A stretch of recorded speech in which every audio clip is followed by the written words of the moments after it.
আসন্ন ত্রয়োদশ জাতীয় সংসদ নির্বাচন ও গণভোটের জন্য সড়ক পরিবহন ও মহাসড়ক বিভাগ সব ধরনের যান চলাচলের নির্দিষ্ট সময়ের জন্য বিধিনিষেধ আরোপ করে প্রজ্ঞাপন জারি করা হয়েছে।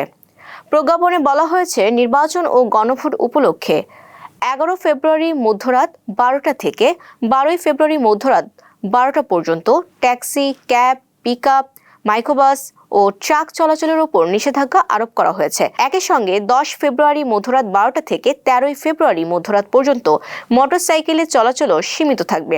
নির্বাচন কমিশন জানিয়েছে, এই সময়সূচিতে বিশেষভাবে জরুরি ও অনুমোদিত কিছু যানবাহন শিথিলতার আওতায় থাকবে।